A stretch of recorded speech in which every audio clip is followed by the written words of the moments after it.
Hello, I'm Isaac Jackson with Prism and welcome to Insomnia. Today we're interviewing Hat Films. Good day. Good day. Good day. Mic action. And they are from the YouTube channel Hat Films. So let's get started with the interview. First up, what I want to do is just ask, what are your individual roles within the channel? Good question. We all sort of do the same thing in a sense. We all edit, we all produce the content, we all have a voice, and we all do everything from the managing of the channel to the little intricacies like thumbnails. We all manage our own series, really, different games. Yeah, well, I mean, that's literally explaining the whole thing, so... Yeah, what he said.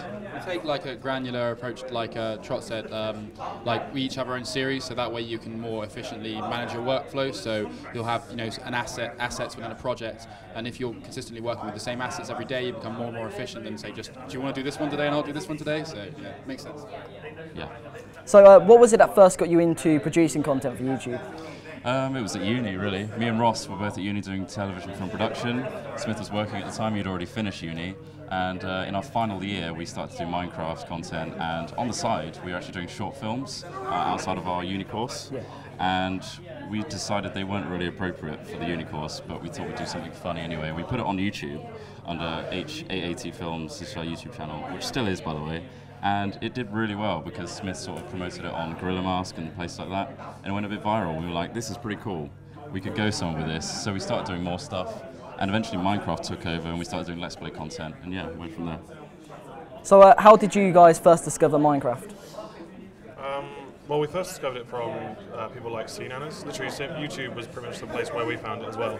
And that was, he did a little kind of, you know, how-to series or tutorial type thing at the beginning, how to survive the first night. And that was really interesting, and that kind of like got us quite you know, curious as to what we could do ourselves. And then we played it ourselves, we had a lot of fun, and then we thought, why don't we record some? So it went from there. Yeah, it's just sort of a natural evolution of what happened with Minecraft in general. Yes.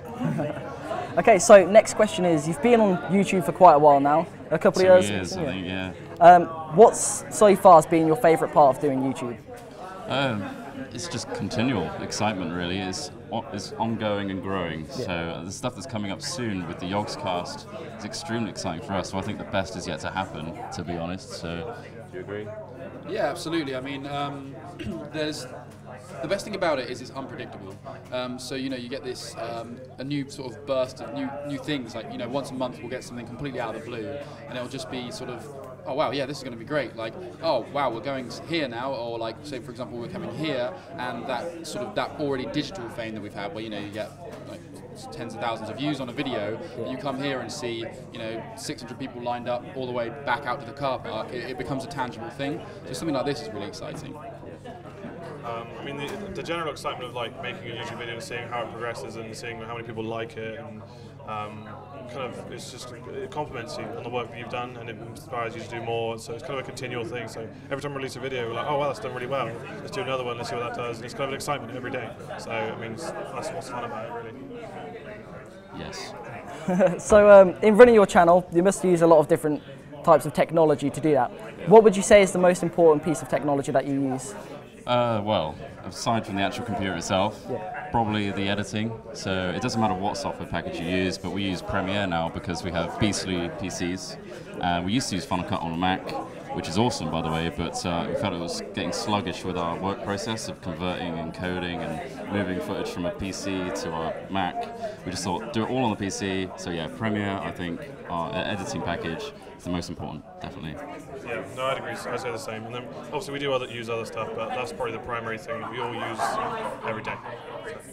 And from a hardware technology perspective, obviously, as Trot said, the PC, but also equally important is good sound. So we have a microphone set up. We worked hard to try and get that right, because obviously when you're playing something like a Let's Play, which is the visual part of that is based on the game and not yourself, that part of you that you're introducing to what you're showing is your voice. So that needs to be as clear and as professional sounding as possible to give the viewer the best experience.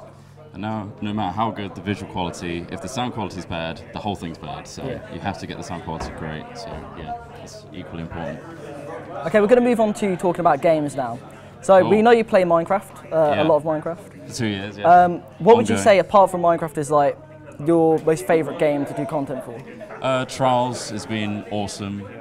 We've done trials for over a year now, and it's still going strong. Like, the user-generated levels are always incredibly interesting and mental, and to the degree where it drops frames because they just pack so many objects into the game. Yeah, that, and there's just been a few other series like DayZ has been really cool. We look forward to the standalone edition of that. It's going to be awesome. You guys? Well, I mean, hopefully we'll be doing more stuff on like Battlefield and stuff, because we did something ages ago, Battlefield 3, where we did multicam stuff, and when Battlefield 4 comes up, we're looking forward to doing something new and kind of similar style with that. So yeah, I mean, that's something different that we've got in the pipeline, really. Yeah, so for example with Battlefield and any other thing, because we have quite a unique point of view as a trio on YouTube, like, I mean, a lot of things are single perspective, single player. We like to play games that give us sort of an opportunity to be silly, I guess you'd say. Like, so for example in Trials, we're on this crazy user-generated map, and we don't even really have to focus on it. We can just talk about whatever the hell we like. And equally, when you look at what's successful on YouTube, Minecraft's been a hugely great example, because the most successful series are always ones where everybody has an input. So all the user-generated stuff, it's sandboxed to an extent. But I mean, like with Trials, there's user-generated maps. With things like Halo, you know, people are building their own game types, I think, now and stuff like that. So it's all about something that everyone can be involved with. So the person that's playing it and the community surrounding them. Yes. Now, looking towards next generation, what would you say is your most anticipated game? There's a few actually. There's Destiny, Bungie's Destiny, Division, which is Tom Clancy's. That's Tom Clancy, isn't it? Yeah, Tom Clancy. Ubisoft, that's looking awesome. And what others? Well, I guess, I mean, they're making a new trial soon as well, which would be quite interesting to see what they're doing with that. Yeah, it looks like it's got a bit more to it. Battlefield 4. I mean, as you said, Battlefield 4 is something that we're really hoping to do quite soon. It's sort of next gen. It's going to be on next gen consoles, but it's also out before them on PC. We predominantly play a lot of stuff on PC, although we will probably be getting both of the new consoles. But yeah, like stuff. What's really exciting is a lot of these things seem to now be catering for, they're trying to get everyone to play multiplayer all the time. So for example, Tom Clancy's Division, it looks like you're going to be able to move in squads. And also the tablet support, I think, is really exciting. Like, you see a lot of, you know, mobile app stuff already, companion apps and things launching with games, and they've been doing so for a few years now. But this generation looks genuinely good, as in it looks like, wow, coming in on Battlefield and being the commander on my tablet, dropping supplies, that's going to be good. Like, wow, they've actually made a third-party thing that's going to be awesome. Or it could be a gimmick, who knows? Okay, so for the final question, Yeah. in the zombie apocalypse, what would be your weapons of choice? Smith would be my weapon. He'd have something that ignites fire, so I'd just have him around, really.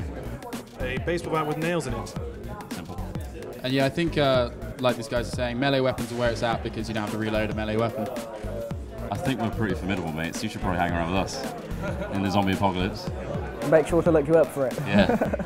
Okay, so that's it for this episode of our Insomnia special. Thank you so much for joining us with this interview. No problem. It's been a pleasure having you.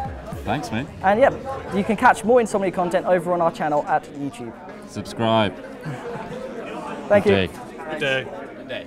Good day.